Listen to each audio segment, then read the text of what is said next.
Muy buenos días, tardes, noches. Soy Jiménez Mercado Gabriel Alejandro, estudiante de la preparatoria 115, Emiliano Zapata, del grupo 2-3, turno matutino. Hoy vengo a explicar este prototipo de montaña rusa aplicando el método científico experimental. Bueno, los pasos del método científico experimental. Número uno es la observación de cómo está hecho el prototipo y pues, los materiales que lleva a cabo. Yo utilicé cartón para la base. Para la vía de que seguirá la canica, utilicé malla de metal cuadrada. Para poder soportarla utilicé palos de madera, periódico, palillos y silicón, a los cuales lo pegué al suelo. Y la canica obviamente que va a ser el transcurso. Para cortar la malla utilicé pinzas de corte. Bueno, el segundo paso del método científico experimental sería planteamiento del problema, o sea, por ejemplo, plantearse algunas preguntas. Por ejemplo, aquí podríamos aplicar para saber cuál es la razón o cuáles son las leyes que utiliza una montaña rusa para su funcionamiento, o para qué sirven, o en qué nos benefician, etcétera, etcétera. El tercer paso del método científico experimental es la recolección de datos. Esta puede ser a través, no sé, investigando, preguntando, o de diferentes maneras. Yo he investigado un poco de el funcionamiento y lo que se lleva a cabo para que una montaña rusa funcione. En este momento se los explico. El funcionamiento de las montañas rusas se basa en una rama muy importante de la física llamada dinámica. La dinámica estudia cómo las fuerzas producen movimientos sobre los cuerpos. Dentro de la dinámica hay una ley importantísima, la ley fundamental de la dinámica, que dice lo siguiente: cuando un cuerpo se somete a una fuerza, este experimenta una aceleración y por lo tanto se mueve, es decir, hacen falta fuerzas para que haya un movimiento. Uno podría razonar que para moverse las montañas rusas podrían emplear la fuerza de un motor incorporado en cada tren, igual que los automóviles, pero no. Las montañas rusas aprovechan una fuerza mucho más barata y accesible, la fuerza de la gravedad. La fuerza gravitacional es un tipo de fuerza que producen los cuerpos con gran cantidad de masa hacia su centro, como nuestro planeta, la Tierra. Tiene una masa tan descomunal, produce una fuerza gravitatoria que tira de nosotros hacia su centro y nos mantiene en la superficie terrestre y no flotando en el espacio. La fuerza de la gravedad produce en todos los demás objetos una aceleración que es prácticamente la misma en todos los rincones de la superficie del planeta. Es decir, da igual si estás en la cima del monte Everest o en una playa de Hawái. La gravedad tira de ti hacia el centro de la Tierra con la misma fuerza. Ahora bien, ¿de qué manera aprovechan las montañas rusas la gravedad? Para entender esto hay que introducir un concepto nuevo: la energía. La energía se define como la capacidad de un cuerpo o sistema a realizar trabajo, movimiento, o de transferir calor. Hay muchos tipos de energía: nuclear, térmica, sonora, lumínica, etcétera, etcétera. En la montaña rusa hay involucradas 4 tipos de energías diferentes.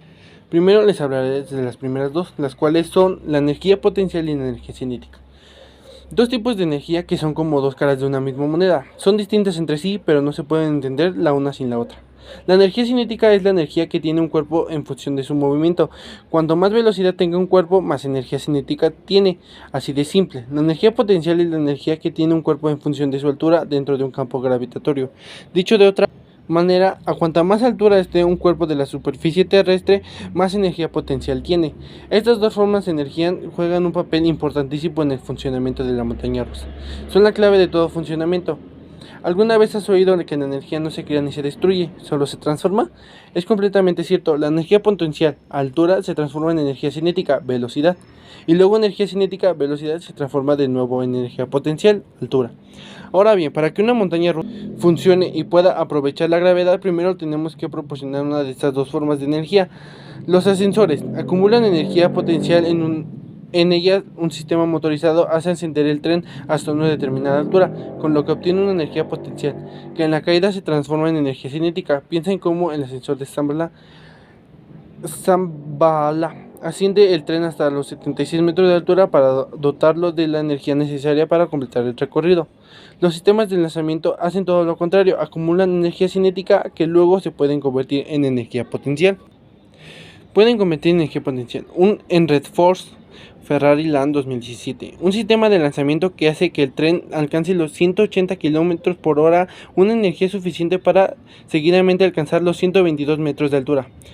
En teoría, en un mundo ideal, la energía de una montaña rusa sería transformando de forma alterna en energía cinética y energía potencial gravitatoria indefinidamente, sin parar nunca. En el mundo real, sin embargo, las cosas funcionan de otra manera y hay otras dos fuerzas que son responsables de terminar con nuestra diversión. Estas otras dos fuerzas o energías es la fuerza del rozamiento y la resistencia del aire. La resistencia del aire es una fuerza que actúa sobre los objetos que se mueven en un medio aéreo y produce una aceleración que es opuesta a la del movimiento del cuerpo, es decir, lo frena. Afortunadamente, los diseñadores de montañas rusas tienen muy en cuenta esta fuerza y por ello diseñan trenes aerodinámicos que minimizan su efecto. De hecho, el efecto de la resistencia del aire es prácticamente nula debido al enorme peso que tienen los trenes de las montañas rusas. A veces varía toneladas de peso. Y la aerodinámica de los trenes. La resistencia del aire es por tanto un villano que intenta acabar con nuestra diversión, pero no es muy eficaz. Pero entonces, ¿qué es lo que acaba con nuestra diversión? La fuerza de rozamiento es una fuerza que resulta de la adherencia de las ruedas con las vías y al igual que la resistencia del aire produce una aceleración que es opuesta a la del movimiento del cuerpo, es decir, lo frena. Es posible minimizar el efecto de la fuerza de esta fuerza, por ejemplo, lubricando la vía o usando ruedas del material. La fuerza del rozamiento es la principal responsable de que los trenes de las montañas rusas pierdan energía potencial y cinética. La fuerza de rozamiento y la resistencia del aire son por lo tanto las responsables de frenar el tren, de hacer que pierda energía, pero recuerda, la energía no se pierde, solo se transforma. ¿En qué se transforma la energía cinética y potencial? Se transforma en dos formas de energía de las que todavía no habíamos hablado: energía calorífica y energía sonora, es decir, calor y sonido. Que las montañas rusas producen sonido es evidente. Aunque no lo parezca, las montañas rusas generan mucho calor, aunque se dispersa acaba calentando las vías y las ruedas. Nunca toques las ruedas o las vías de una montaña rusa después de haber hecho varios ciclos seguidos. Podrías quemarte por la temperatura que alcanza gracias a estas dos fuerzas. Bueno, ahora viene el cuarto paso del método científico experimental, es la construcción de hipótesis. Este consiste en buscar, explicar o dar respuestas al problema. Bueno, el quinto y más importante paso del método científico experimental es la experimentación, el cual llevaremos a cabo en estos momentos con la ayuda de una canica y la montaña rusa.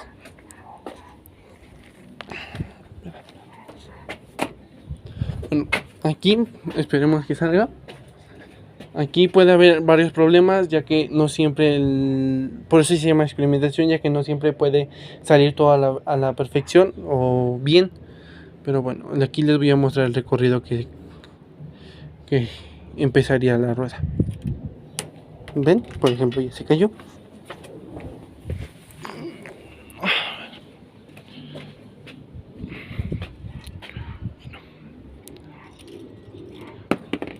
Y bueno, y ahí se volvió a caer.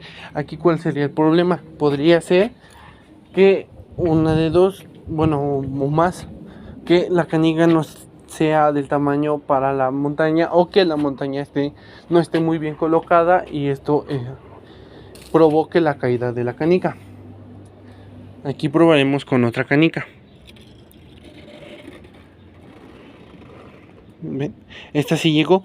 Aquí se quedó sin energía, ya que pues, se aplicaron las mismas fuerzas y leyes que explicamos hace rato de rozamiento y de la resistencia al aire, haciendo que pues, la canica se frene y como no tiene tanta altura no alcance su velocidad y no llegue hasta acá. Pero bueno, podemos ver que el prototipo funciona más o menos con una canica y con otras no.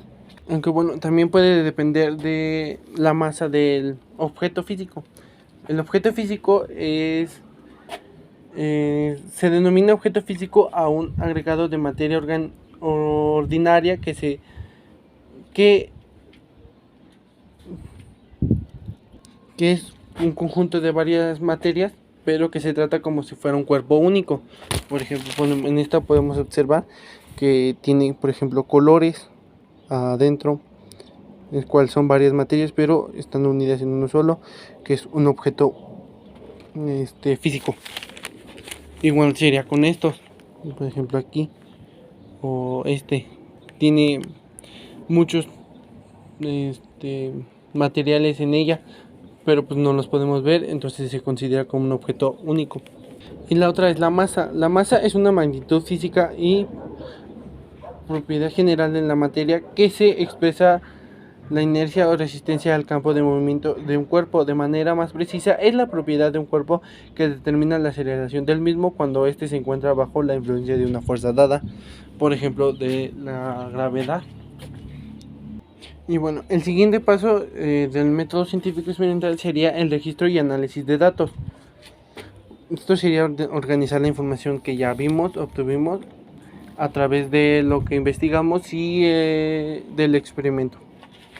Y por último serían las conclusiones, o sea, si verificar si nuestra hipótesis o nuestro experimento salió bien. O sea, que aquí podemos decir que si salió bien. ¿Por qué? Porque si se aplican las energías y que se dicen: la energía de la gravitación, la energía cinética, la energía potencial, la energía del rozamiento, la energía de la resistencia al aire. Y bueno, creo que esto sería todo. Gracias por ver este video y hasta luego.